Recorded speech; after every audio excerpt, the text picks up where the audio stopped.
I think we're live. Okay. Are you recycling your same goals year after year? Today on the Dailyish show.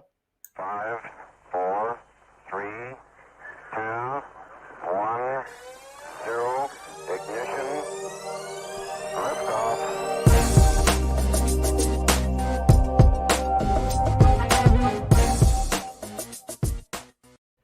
Hey everyone, welcome to the Dailyish show, a show not just for rental housing providers, but anybody looking to get a little bit more white space on their calendar, a little bit more control of their calendar, a little bit more of a time-wealthy advantage.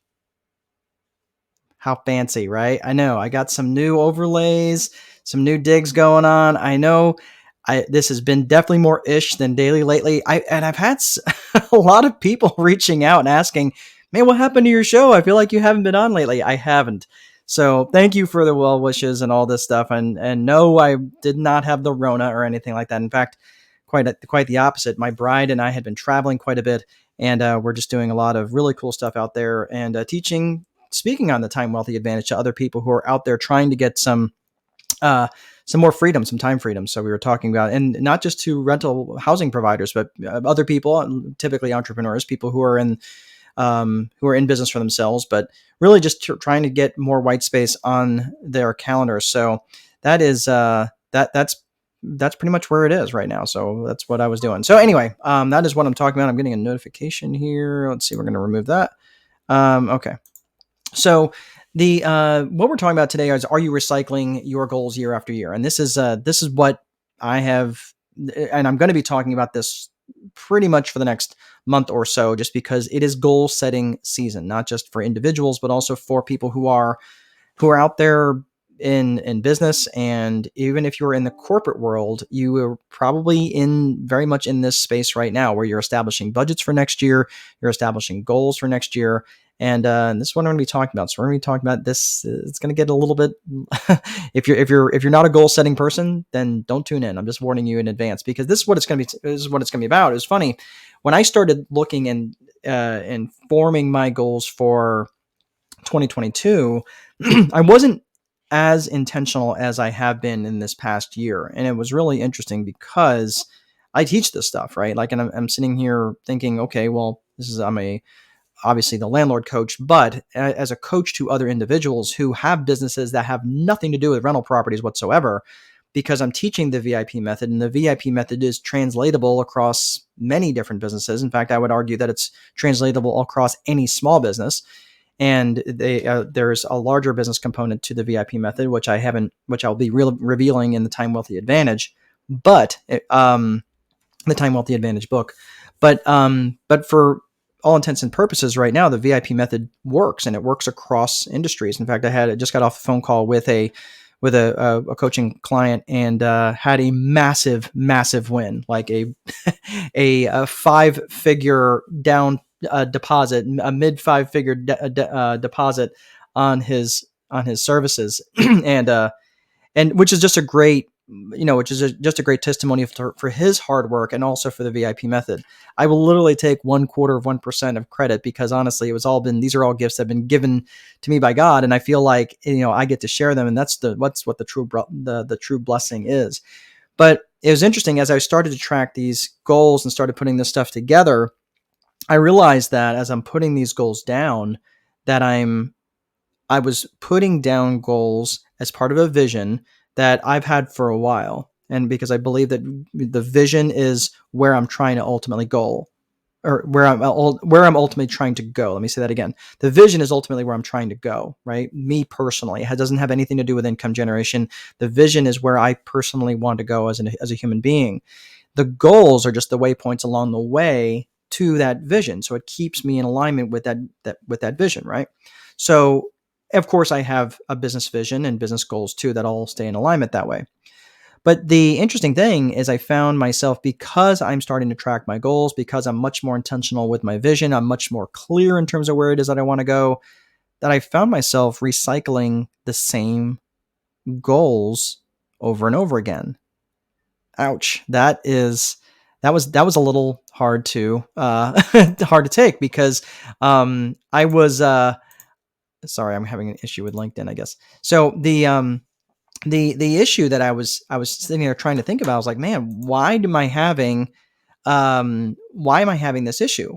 And thank you, Joe. It's good to see you, my cousin from Cincinnati. I think you're down, although you're in Florida right now, so it's good to see you, brother.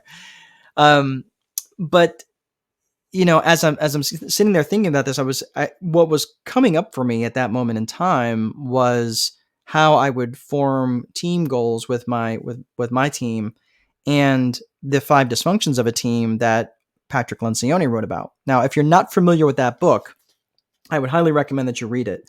Whether you are part of a team or not, even if you are a team of one, these 5 dysfunctions are it's actually pretty amazing at how they relate to goal setting. And I'll go through them really quickly, but they're kind of a hierarchy. So if you don't have the bottom ones, which is absence of trust, fear of commitment, lack of, I'm sorry, fear of conflict, right? So you have absence of trust, fear of conflict, lack of commitment. Then you've got avoidance of accountability, and then inattention to results. So they definitely layer up. So if you don't have if you have an absence of trust, you're never going to even address the other layers because you're not going anywhere without trust. So it was interesting because as I'm sitting there and I'm thinking about these different things, I'm like, well, why would I? Obviously, I feel like I trust myself, but do I? Because how easy it is for me to set a goal and really don't believe that the goal is even really all that attainable, or I don't trust myself to actually hold myself accountable to the goal. Ouch, that's kind of hard to say about yourself, but I had to be honest with myself. What about fear of conflict? Well, fear of conflict is when you're just saying you have that artificial harmony that is, oh, everything's great, and you think, well, inside of a team, it's also that same thing where that artificial harmony exists where it really doesn't. Because people are afraid to have conflict. When you're thinking about lack of commitment, it's revisiting these same discussions over and over and over again, right? How often does that happen in a team where a team meeting happens? You're revisiting the same old stuff that you've revisited 16 other times. You're like, why am we having this meeting? Because nothing ever gets accomplished because we keep revisiting the same old conversation. Well, I'm revisiting the same goals as I had been in the past year.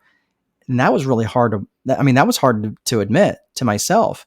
So the last two, the avoidance of accountability, let's face it, accountability is hard.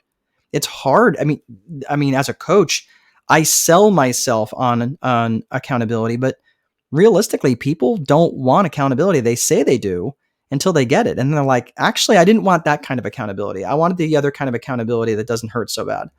And that's what's tough about accountability. And I was afraid to hold myself accountable. And it's often hard to do that or put that out there where I was allowing other people to hold me accountable. And then finally, the inattention to results. And when you are not paying attention to your results, that's when you get this stagnation. So it's really interesting when I started, as I was going through this, and it came up for me during a coaching session with actually a couple of different clients at different times. But when we started talking about the 5 dysfunctions of a team, it came up for me because at that moment in time, I had just sat down, or I was just starting in my goal setting process for 2022. So review this video and see if any of those things are jumping up at you. And we'll start talking about different things that you can do about it in subsequent videos. But yeah, that's an interesting beginning thing to start thinking about for 2022 as you're setting up your goals that are all in alignment with your vision. If you'd like to, I'm actually have a 2-day course on this that I'm going to be teaching coming up.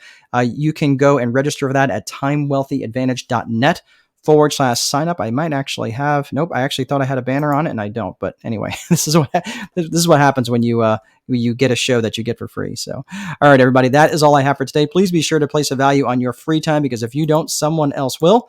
But most important, there is no amount of money that will make time irrelevant. Have an awesome day. I'll see you guys next time.